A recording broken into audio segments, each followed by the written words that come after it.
안녕하세요. 오만사입니다. 저에게는 형님이 한 명 있습니다. 아들만 둘이 있어요. 그 중에 둘째 아들이 제 딸과 동갑입니다. 형님의 첫째 아들보다는 둘째 아들에게 더 많은 애착을 가졌어요.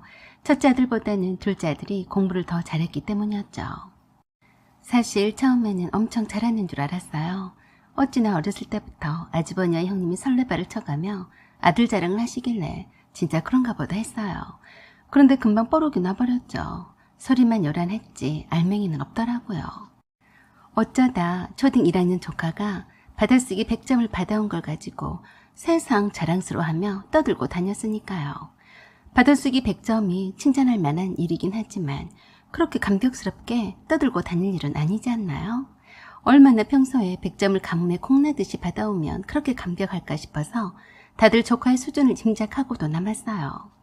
제 딸은 받아쓰기 정도는 기본 중에 기본이었는데 말입니다. 더 웃긴 거는 주제 파악도 못하고 꼴값을 떠는 것이었어요.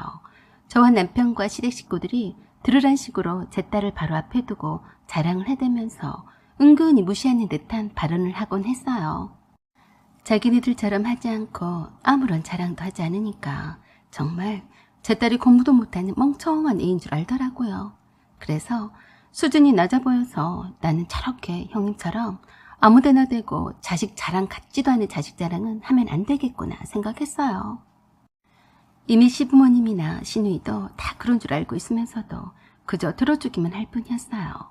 정작 아무것도 모르고 잘난치 않은 것이 참 안쓰러워 보일 때도 있었어요. 형님과 아주버니는 무슨 자격지심에서인지 몰라도 은근히 제 딸과 조카를 사이에 두고 경쟁 심리 같은 것이 있어 보였어도 저와 남편은 그런 거 신경 쓰지 않았습니다. 그러다가 고3인 제 딸에게 형님이 그랬어요. 나리야, 너 뭐가 되고 싶니? 아, 네, 큰엄마. 저는 초등학교 선생님이 되는 게 꿈이에요. 라고 하자 뜬금없이 식구들 다 있는데 앞에서 제 딸에게 그랬어요. 나리야, 네가 몰라서 그렇지. 초등 임용대기 하늘의 별 따기라고 그러더라. 지금 학급수도 줄어들고 선생님들이 퇴직하는 수도 얼마 없고 아무튼 티오가 안 나서 난리야.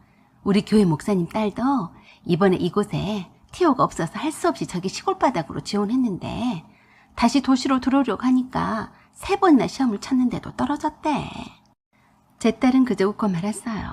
그런데 옆에서 아주 보니까 한마디 더 거들었어요. 우리도 만덕이를 초등교사를 시켜볼까 하고 목사님 사모님에게 다 물어봤다. 쉬운 게 아니야.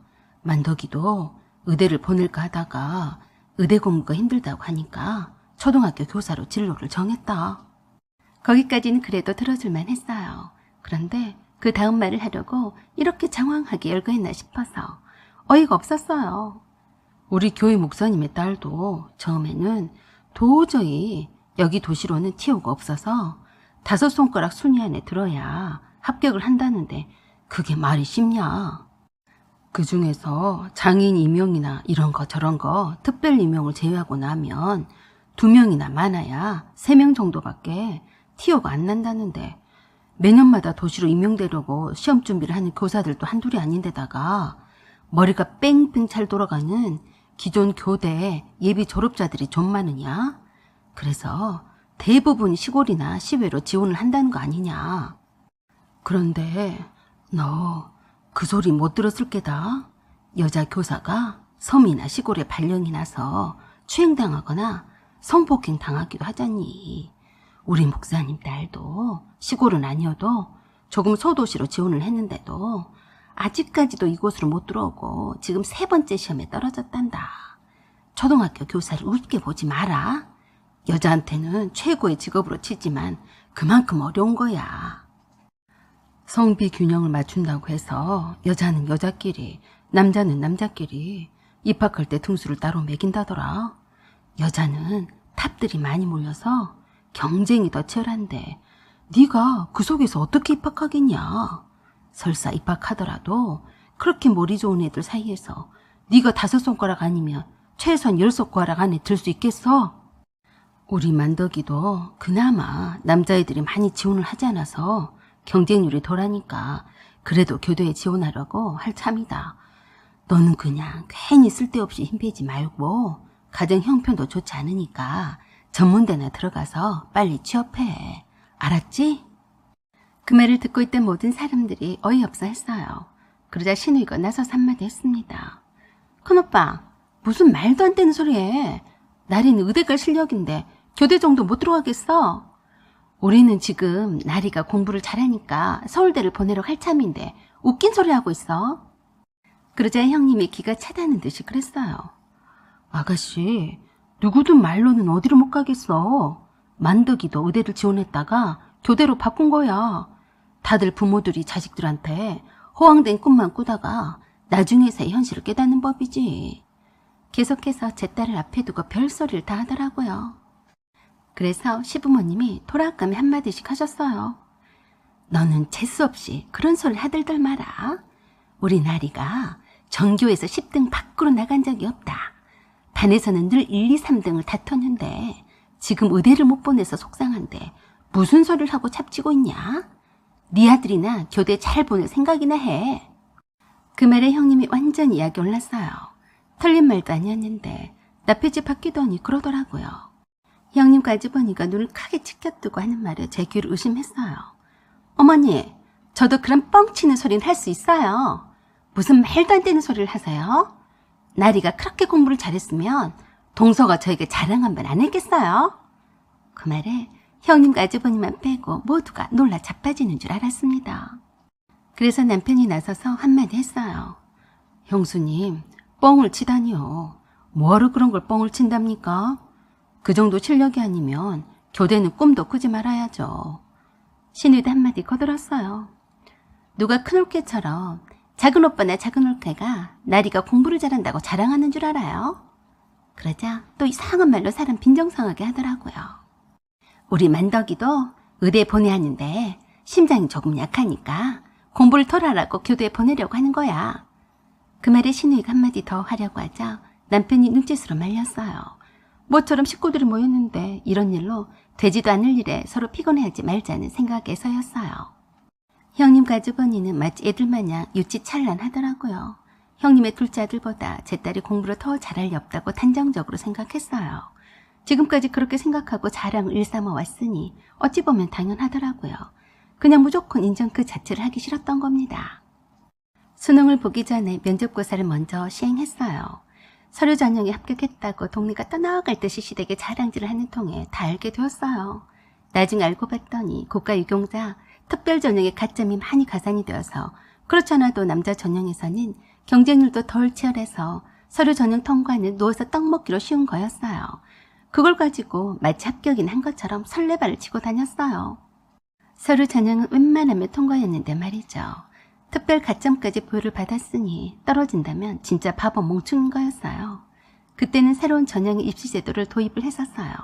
거의 다 교내 성적과 활동 상황으로 뽑다 보니 서열을 매기기가 어려워서 교수님들이 직접 심층 면접을 몇 단계로 봤어요. 제 딸은 과학 전형으로 그 많은 지원자 중에서 10명만을 뽑힐 수가 있었는데 직접 교수님들한테 에워싸인 상태에서 주어진 과제의 과학 실험을 직접 하고 결론과 과정 수행에 대한 평가를 받았어요. 그리고 주어진 시간 내에 실험에 대한 내용을 설명을 해야 했어요. 기본 지식과 소양이 없이는 안 되는 거였죠. 그 많은 지원자들 중에서 옥석을 가려야 했기 때문에 교수님들의 날카로운 질문과 평가에 대해서 봐주는 것이 없었기 때문에 대부분 야단만 듣고 나오는 경우가 많았다고 했습니다. 제 딸은 웃고 나왔어요. 교수님들이 똑똑하다고 고개를 끄덕이셨다고 했는데 형님 아들은 교수님한테 야단만 듣고 나왔다고 해서 열불을 내더라고요. 그런 기본도 모르면서 면접 보러 왔냐고 하시면서 화를 내시는 분도 있었다나요? 여유만만한 제 딸의 표정과 울상인 조카의 상받는 표정에 형님과 아주버니가 다 주고 가는 모습이었어요. 꼭 합격해야 한다며 안절부절을 못하더라고요. 결과는 뻔했어요. 제 딸은 면접에 10명 안에 들어서 수능 성적이 최저 등급만 맞으면 합격이었어요. 제 딸이 평소 모의고사 성적대로라면 무난했었죠. 그 애는 수능이 국어가 유난히 어려웠던 해였어요. 그래서 형님과 아주버니가 그랬다네요. 면접은 합격했어도 최저 등급을 맞추기가 쉽지 않아요. 우리 만덕이도 국어를 망쳐서 1차 면접에 통과했어도 최종 합격이 안 될 것이었어요. 라며 제 딸의 수능 성적에 처음에 관심을 투덜합니다. 아직도 주제 파악을 하지 못하고 어디 댈 곳이 없어서 가짜는 자기 아들의 성적에 비교를 하다니 정말 황당했습니다. 그래서 그렇게 어렵다던 국어도 1등급을 맞았다고 하니까 끽소리도 못하고 그 이후로 잘난체를 하지 않더라고요. 조카는 국립대 영문학과도 떨어져서 사학과를 들어갔습니다. 특별전형이라서 혜택도 많더라고요. 학비도 무료랍니다. 제 딸은 가점도 특별 전형도 없이 오직 실력만으로 당당히 합격을 했어요. 반면에 특별 전형으로 가점까지 부여받았으면서도 이곳저곳이 다 떨어지고 사학과에 겨우 들어갔으면서 그동안 그렇게 잘난 척을 해왔더라고요. 그들은 절대로 조카에 관한 말은 입도 뻥끗하지 않았습니다. 나름 주제 파악이 되었다고 할 수 있겠죠. 내 자식이 지금 조금 더 낫다고 해서 좋아할 필요도 자랑할 필요도 없다고 생각합니다. 미래는 항상 변화무쌍하니까요. 형님 가족언니가 그걸 아셨으면 좋겠습니다. 사연은 여기까지입니다. 구독과 좋아요 부탁드려요. 감사합니다.